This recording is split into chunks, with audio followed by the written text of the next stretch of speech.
Hello everyone, I welcome you in today's video in which we will learn about writing formal letters in a few minutes. So by following the 7 easy steps, you can write formal letters on any subject that you can think about. So let's see how you can write a formal letter and gain maximum marks.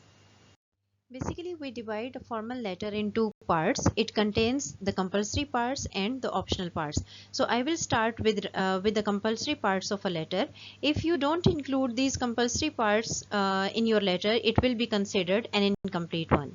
So the first of all, you have to start with the letterhead or the sender's address, which must contain the name of the company or the organization, its complete address, which contains the street number, lane number, building, block, followed by the name of the city. Sometimes you may include the phone number as well as the fax number of your institute, your organization, or the company.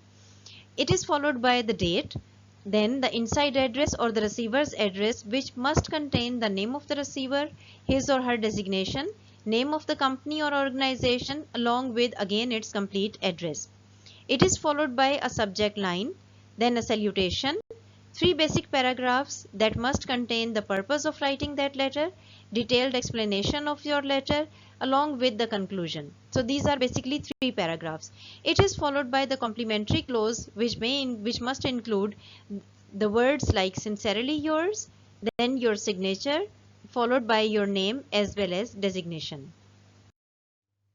So here is a simple example of an inquiry letter. As I mentioned earlier that whenever you write a formal letter, you have to start with the letterhead. Since I am writing it from my platform, that is my university's platform, I am using the university's logo along with its address. It is followed by the reference number. So sometimes this is also the diary number as well. Then I have to leave one space, and after leaving one space I have written the date. Please check the format of writing the dates. Do not use 5-3-2020 because this is inappropriate and informal way of writing the date. After writing the date, I will leave 2 to 4 lines and then I will write inside address. As I mentioned earlier, inside address contains name of the receiver followed by his designation along with the complete address of that institute, company or the organization. After that, I have left one line and I have written the subject line. There are two things that you need to remember about subject line.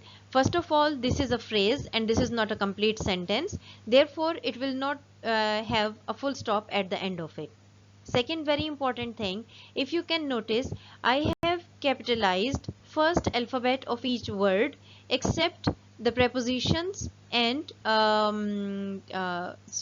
preposition and the articles. So whenever you are writing something, prepositions as well as articles are not capitalized. Otherwise, the first alphabet of a word is capitalized in the subject line. After that, I will leave one line and then I would move on to the salutation. Salutation is dear Mr. whosoever is going to receive your letter, dear Dr. XYZ or dear Miss XYZ. Also remember that in formal letters we use the surname or the last name of the person and not the first name. So I did not say dear Mr. Ehtisham, but to make it more formal, I have written dear Mr. Haq. After leaving one more line, you will start your first paragraph. As you can see, the first sentence starts with the purpose of writing the letter. So you have to straightforward, you have to start with the purpose of writing that letter without wasting any time. In your first paragraph, clearly explain the reason why you are writing the letter and then move on to your second paragraph. Before you move on to the second paragraph, again you have to leave one line and then move on to the next paragraph and explain in detail the purpose of writing your letter. Then you have to write your third paragraph. Before you move on to the third paragraph, once again you have to leave one line and then the third paragraph would be started. Again notice the third paragraph contains your action line. Action line means what do you want your reader to do after reading your letter. So clearly explain what do you want your reader to do now. Definitely you want your reader to take the action. Again remember that it must contain an action line as well as a positive note. Do not say anything negative in your letter. Do not be harsh in your words. So lastly, you will write looking forward to hearing from you, or you may write any other phrase as well.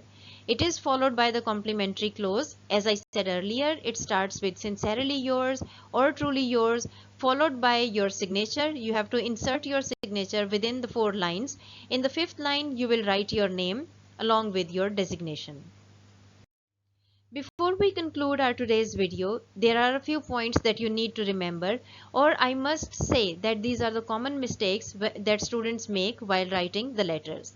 First of all, this seems quite basic thing, but when you are writing 5-3-21, there is the possibility you are writing a letter to a foreigner, you are writing a letter to someone who is on the other side of the globe.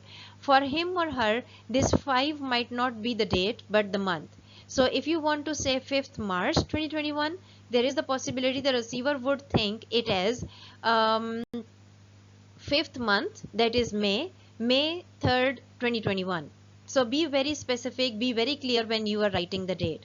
Second very important thing, that subject line should be concise and it should explain the purpose of writing the letter.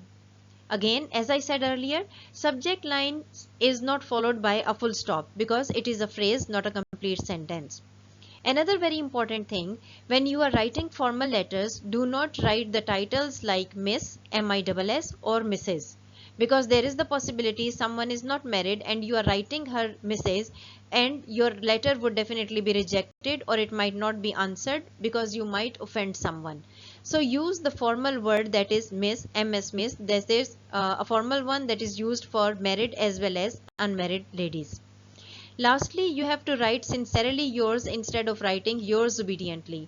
I have often seen people writing yours obediently in the end of the letter, but remember that this is sincerely yours and this is no more yours obediently. The last thing, good luck. So keep writing, keep watching the videos, keep growing. Bye bye.